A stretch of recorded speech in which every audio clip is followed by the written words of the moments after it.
Okay, looks like we're recording. Yes. Yeah.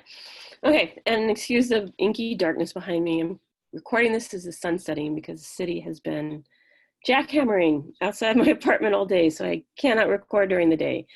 But I do have the rest of my head. My hair is just very dark. But my name is Karen Van Ness. I'm the Academic Support Coordinator for the Chancellor's Associate Scholars Program. So I'll be helping you throughout your career here at UCSD as a CASP student. So welcome to everyone.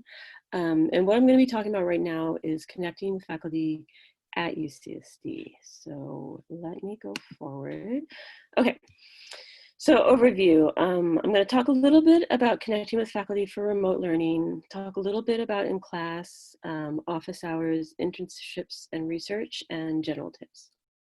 And for those of you who are transfer students, the first few things, remote learning in class, some of this might be review for you, but I'll get more in depth when we get to internships and research. But I know transfers already have experience working with faculty. Okay, so a few tips on remote learning. So for UCSD, mostly what you'll be using is Canvas, which is the platform we use to host the classes. So things like the assignments, the readings, the syllabus, all the information you need to know generally about the class. Sometimes they may have like chats in there. Will likely be on Canvas. And then all of the digital video conferencing, that's what I wanted to say, will be through Zoom. So that'll most likely be the main ways you'll connect through classes. Sometimes professors will have their own platform that they prefer to use, but mostly it's through Canvas and Zoom.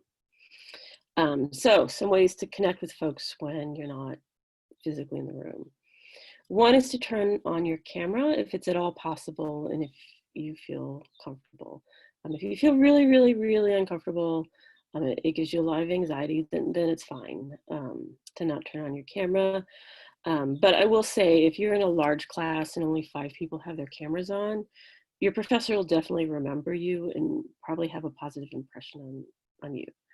If you think about giving a lecture for 90 minutes and just talking to a wall of names, you can imagine that that's a very difficult thing to do. And I just know from my own experience when I've presented for workshops or learning communities, those sorts of things, I really appreciate the people who've had their cameras on and who seem like they were paying attention and smile and nod. It's very encouraging, and I think it's a good way to show your professor who you are and that you're interested in what they're talking about. But at least include a picture of yourself in your Zoom profile. Again, unless you're really uncomfortable with this, I put the link for instructions on doing that there if you don't know how. But again, when you just see a wall of names, you have no idea who any of these folks are from the professor's point of view. So at least having a picture in them will help them give an idea that there's a human being there behind that name. You have to make the extra effort this quarter and possibly winter and spring as well, since we're losing the in-person contact. And this is not the academic experience I would choose for you, and I'm sure it's not the one that you expected, but it's the one that we have, and it's the one the way we have to work within. So you do have to do a little more work on your end to reach out and make connections. Normally you'd be able to kind of maybe go up and talk to your professor after class, or you'd see him around campus and it would be a little more informal, or asking questions you wouldn't feel quite so put on the spot as you do online. But this is the reality that we have. So just kind of keep that in mind. Hopefully at some point we'll be able to go back and things will be a little easier, but for now, this is the way things are.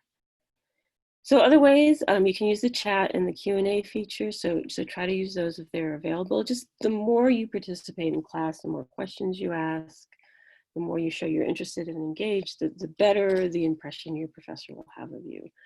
And the better sense they will have of you as a human being who exists in the world.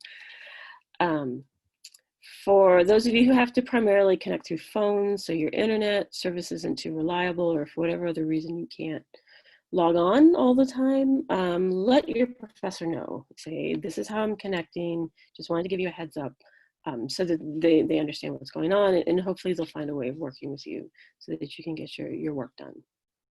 And finally, for all of the tools about remote learning, UCSD has a webpage called Keep Learning, and I have the link there. So it talks about the technology, it talks about different resources you can use. So if you want a little more guidance, that's a good place to start.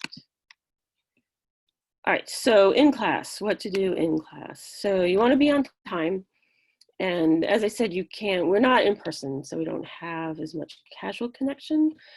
But if it's a smaller class and you have the ability to chat, like speak in person with your professor, it's a good time to kind of talk informally with your TAs and the professor before class starts, even putting in the chat, just morning, how's everyone doing? But a way of kind of breaking the ice and having a conversation before class starts, if that's available. Generally speaking, you want to make sure they can see you once we're meeting in person again. If it's a large class, you want to sit up towards the front and towards the middle, and then make eye contact, nod, smile while they're talking.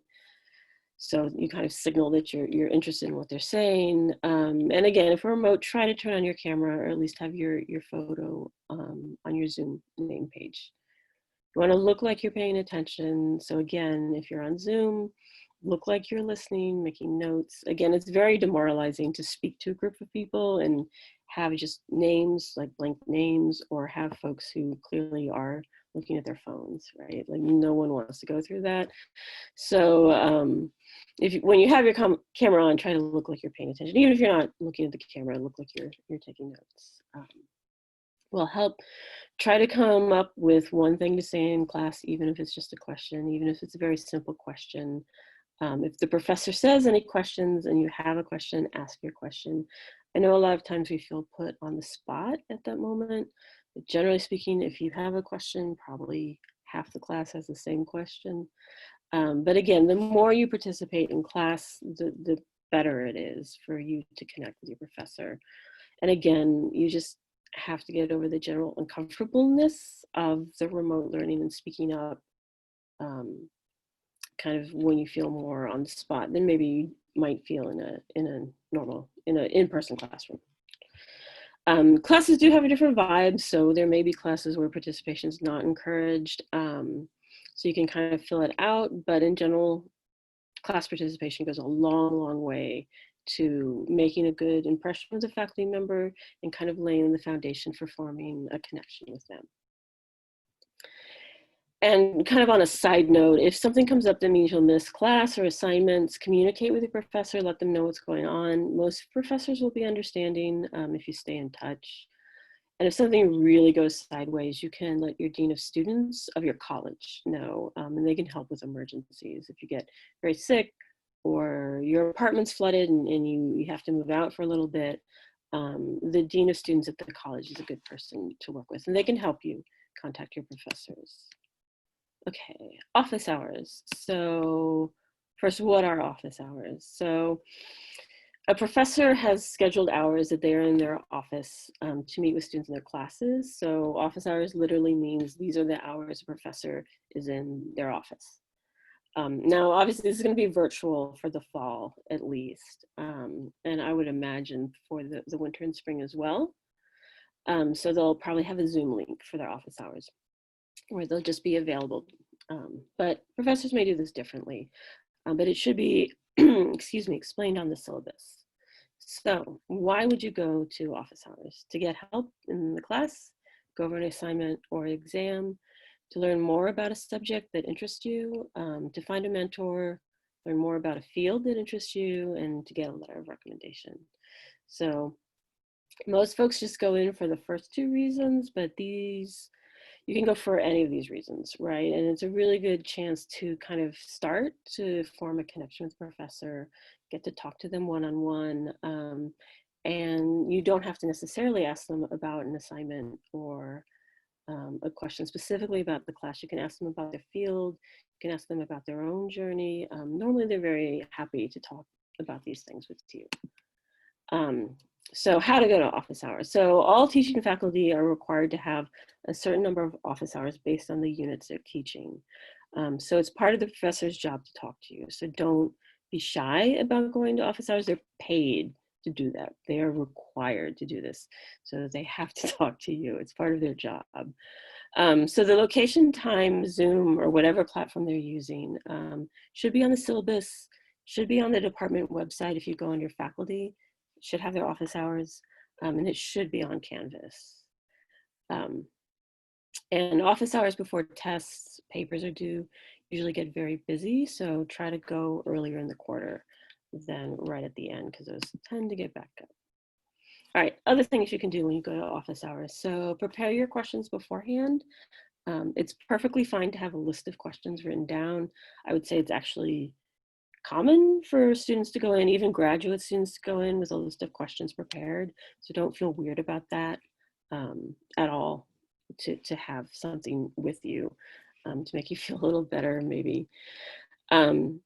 If you have questions about the homework or reading, just have the material nearby. Once we're meeting in person, be sure to bring whatever you have questions about with you when you go to office hours.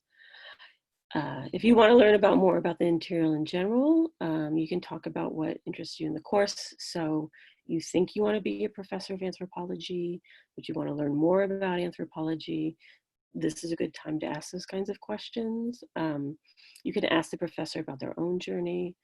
People tend to like talking about themselves. So if you want to be a research scientist in nanoengineering, you can talk about, ask your professor, like, how did you become a nanoengineer? Or why did you become a nanoengineer? When you do go in, though, be sure to introduce yourself by your name and which of their classes you're in. They may not recognize you off the top of their head, or they may recognize your face but not know which class necessarily you're in of theirs. And if you have a really complicated question or you're asking for a favor, like a letter of recommendation, I would recommend sending an email beforehand, kind of giving them a heads up about what you want to know. But if you have a very complicated question about the field, or you're going to ask about like the entire process of like how you pick a grad school, for example, in a particular field, I'd send them an email ahead of time just to kind of give them a heads up. Okay. So research and internships. So research and internships, why? So the first answer to that is, if you want to go to graduate school, if you want a PhD, if you want to go to med school, if you want to go to farm school, even if you want to go to B school, business school, law school, but particularly graduate school, med school, farm school, you have to have research. You don't have a choice, right? You have to look into getting a research position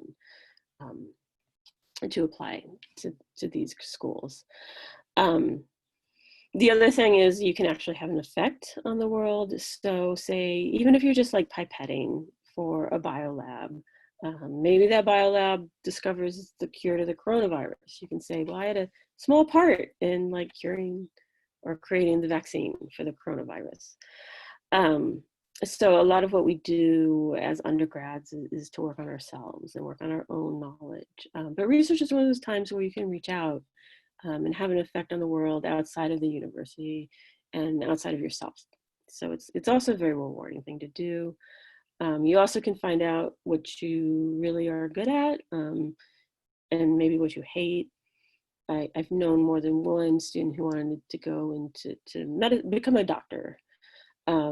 And then they discovered they just didn't like blood, right? They fainted at the sight of blood, and you cannot be a surgeon if that's you, but it's good to know that before you go to med school, because then maybe what you want to do is become a research scientist. So there's a lot of other things you can do, and you really don't know that till you work hands-on on something. You get real-world experience for your resume, and of course, the best letters of recommendation are usually those that come out of working like closely with a professor on a research project. You can get good letters from folks whose classes you've been in, but that kind of one-on-one connection that you get in research, those are usually the strongest letters that I've seen. But all fields have opportunities. So visual arts, film, film and visual arts, sociology, anthropology, linguistics, literature. It's not just the sciences, right? The humanities and social sciences as well. There's a lot of community-based research. I know urban studies and planning, some really great research projects that are out in the community, just building community gardens. Obviously right now, those things are probably not happening, but they still, forms of them exist. There's research-based creative projects, so things like costume design, working on your own fiction if it's like historically based. So there's still a lot. And obviously bench science is what we think of when we think of research, someone in a lab standing at a bench doing a little experiment. Clinical research, so clinical research tends to be, there's bench science and there's clinical research. So bench science is when you're taking things apart and looking at the pieces. Clinical tends to be you're working with the whole person. So you're interviewing patients, observing behavior, that kind of thing. And then we do have some private sector partnerships. So if you're interested in working in one of those labs, so like the Salk Institute would be an example, or Sanford Burnham would be another. So how do you find those? So the easiest thing to do is go through an existing program, and there are really two main to look at. One is through academic enrichment programs. If you are interested in a PhD, I would highly, highly, highly recommend you apply to the McNair Scholars Program. You do need junior standing for this, so transfers, this is something you might want to look into. If you're interested in a PhD, not an MD, it has to be a PhD. But it is a bridge to the doctorate program for students. So I would highly recommend it, and it is a research program, so they would help you find a professor to work with, and there's a summer component. The Faculty Mentor Program is a program for academic credit. Again, you need junior standing for this one. And you work for 2 quarters on a research project with a professor. And again, they can help you find a professor. You don't need to have someone you're working with already. The undergraduate research scholarship, that's a summer scholarship. It used to be $5,000. I don't know if it's gone up or not, but it's to cover your expenses to do research over the summer. For this one, you would need a professor already that you're working with, because you need to turn in a proposal for that one. And then the summer research program has different kinds of programs for different kinds of research throughout the summer. The summer research program, the deadline is late January or very, very early February. So like the 1st or 2nd of February. McNair Faculty Mentor Program, the deadline is in the fall quarter, I think mid-fall quarter for that one. So again, if you're transferring in, or if you happen to be a freshman who's coming in with junior standing, you can apply to McNair and the Faculty Mentor Program right away. The second main program is to look into academic internship programs. So if you're interested in finding a position in industry, you should look into AIP. They also have the UC-DC program, which is exactly what you say, it sounds like. So UC students go to Washington, DC for an internship. That obviously is not happening at the moment, but it's something to keep in the back of your mind. The Real Portal has research opportunities posted for undergrads. So that kind of is a catch-all where professors post all different kinds of research projects, some for credit, some are paid in all fields. And it has a search function, so you can search by department or you can search by type of position. So that's something to look into. Handshake is only paid positions. So this is through our Career Services Center. So this would be if you're looking for employment for that. So that would be a salaried position too, not a scholarship. Study abroad has a lot of exciting research opportunities. Obviously not right now, but eventually we will be able to leave the country. And they do have many different opportunities. And they do have different, some have funding, some don't, but if you really want to study abroad and you're afraid of the cost, definitely go talk to them. They do have a financial aid advisor who can help you work through things. And then they do have in-country experiences for folks who are undocumented too. So whoever you are, there's probably something that they have for you. And then academic departments and affiliate labs. So the Scripps Institute of Oceanography, Rady School of Management, Skaggs School of Pharmacy, School of Medicine, Salk Research Institute, and the Stanford Research Institute. You can look on their website and see if there's anything open. They do all offer positions to undergrads. For the School of Medicine, I'd recommend doing a Google search for UCSD School of Medicine undergraduate research to see what comes up, because their website is very big, includes all of the health services. But for everyone else, you can probably look directly on their website and look for research experience that are open. And then you can always just email a professor directly. So I'm going to talk a little bit more about how you do that. So a few things to make yourself a good candidate for a professor to want to work with you. You want to learn skills and complete any training that you can. So if you are interested in working in the lab, UCSD has an online lab safety training. So if you complete that, you get a little certificate, and that means you can start working right away, which is something that professors like. They don't have to wait for you to complete the training. If you've never used a library database to do your research, so you've only used Google or Google Scholar, going to UCSD's libraries webpage and working through this tutorial of how to do that, so that you can go in and say, so PubMed is the database for most medical journals. So you can go to a professor and be like, yeah, I know how to use PubMed, right? And that will help you be a more attractive candidate. And then any kind of computer data programming, MATLAB is really popular. If you're in the social sciences, SPSS is the name of the program a lot of folks use. So if you know how to use those, this can make you more attractive as a candidate. You do want to research the professor or the PI, and PI is principal investigator. So that would be the person in charge of the lab or the research group. So look at their projects and be able to speak directly about those. So look at their website, read their papers, read the abstracts. That's the best way to get their attention. If you're emailing a professor you don't know, so you've never met this human before in your life, but you really want to work with them, I'd recommend trying 3 times and then waiting a week. A lot of these professors, particularly those in large labs or doing research that's very well known, that they can get hundreds of emails a day. So yours may just get lost in the shuffle. So it doesn't hurt to try 3 times. After that, you can kind of just let it go. But maybe they just missed your first email, or maybe they'll be impressed that you were tenacious. So try 3 times. You can always go to office hours, even if you're not in a particular professor's class, you can still go to their office hours. I would recommend sending them an email beforehand and being like, hey, I'm really interested in the field. I'd like to come by your office hours if you don't mind. And that way you just kind of give them a heads up, so then they can tell you, no, it's not okay. But generally speaking, as long as you're a student at UCSD, it's okay to go to a faculty's office hours.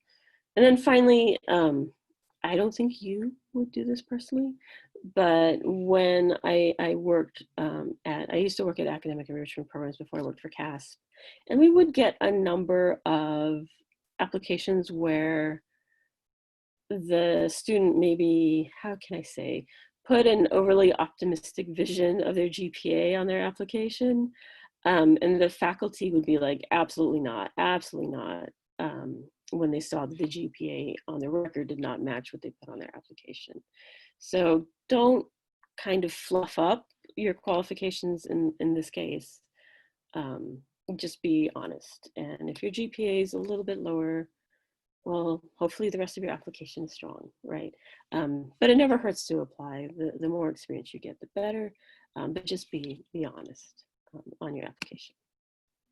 Okay. So what do you say in an email to a professor, particularly one you don't know? So you include your full name, your PID, your year, and your major. And a note on your name. So if what you would prefer to be called is not the same as the name that was on your application or your legal name, you can go into Triton Link and change that. So you can put in the name you would prefer to be called or you'd like to be called. And then that goes into the system, and that's what we'll all call you.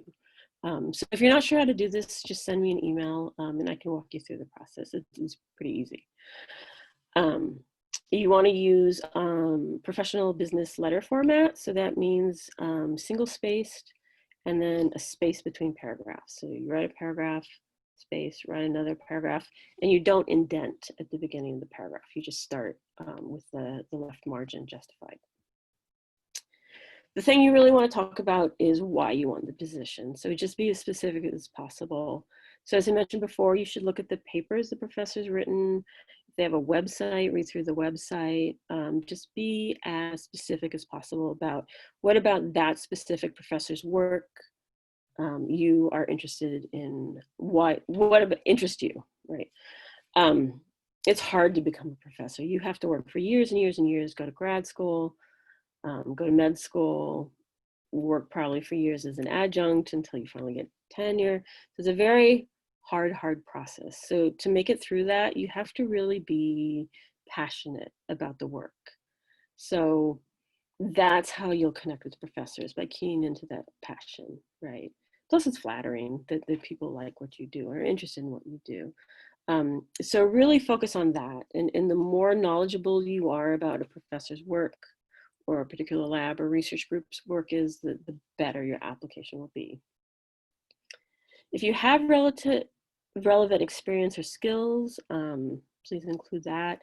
So if you've done similar research as a transfer student, or if you have like your lab safety certificate, include that. If you've done not a whole lot of stuff from high school translates over to college, but some of it may. Particularly if you've ever volunteered volunteered at a hospital, there's a lot of steps you have to go through. So you have to get like a TB test, you need records of your immunization, you need a background check to work at the UCSD hospitals. And if you already have all that, then that would mean you can start right away for a lab at the School of Medicine. So be sure to say that, right? So anything that you have that you think is relevant, you want to include. And you can just ask for an informational meeting. So an informational meeting is when you just go and talk to someone about med school, about grad school, about the field.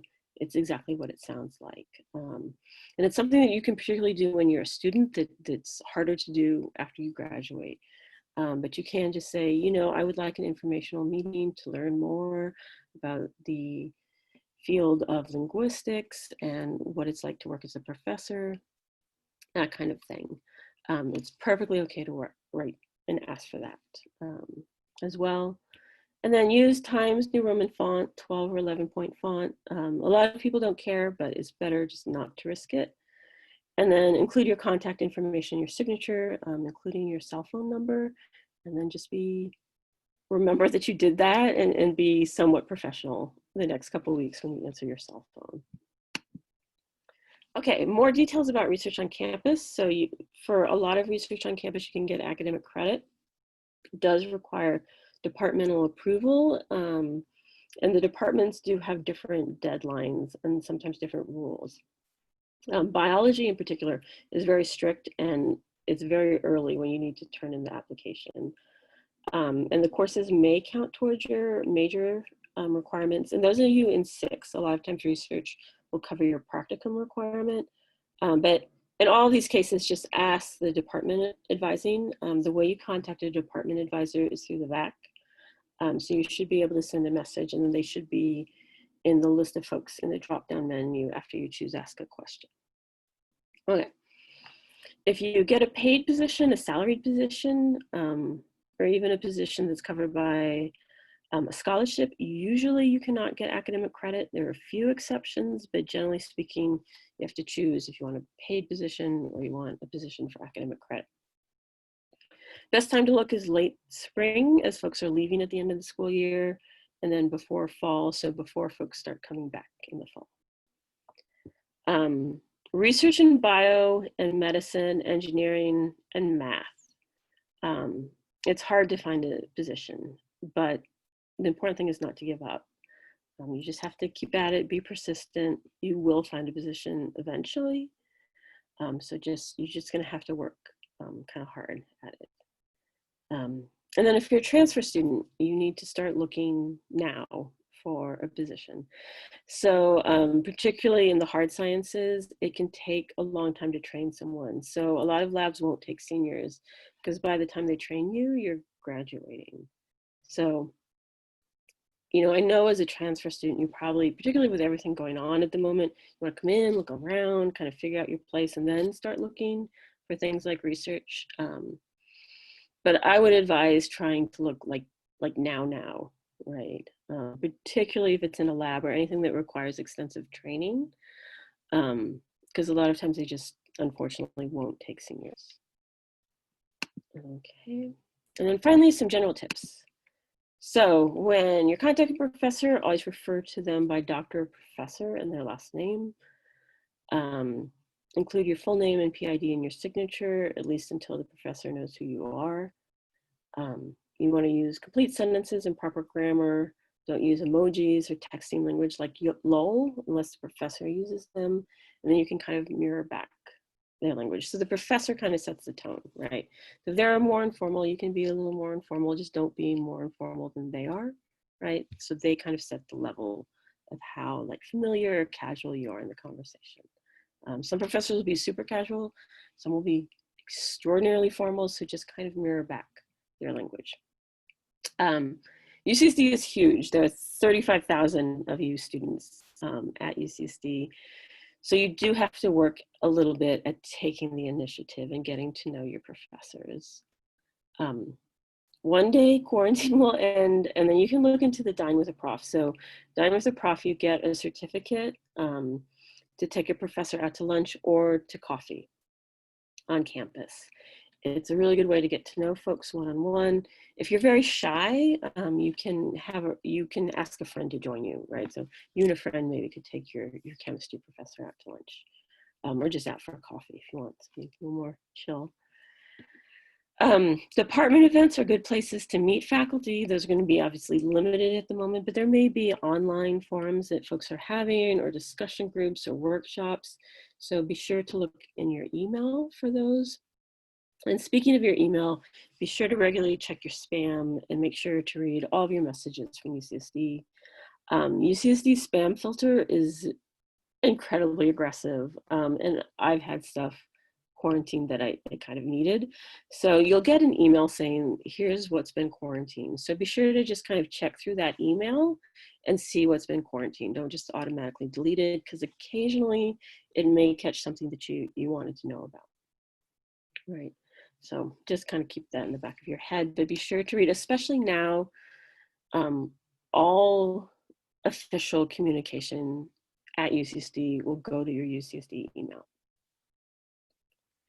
Okay, so that's what I have. It's been a little weird. Normally I have folks have a lot of questions when I give this presentation, but you're not here with me in the room.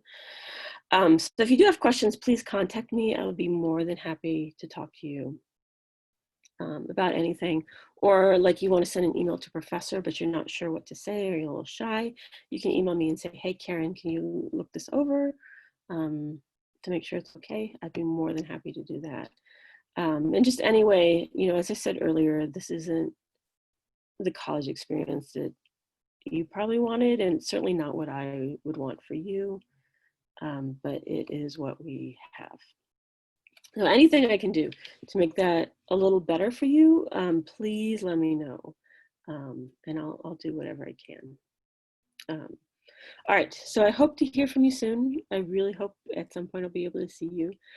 But in the meantime, don't ever hesitate to reach out. And I will end this here. All right.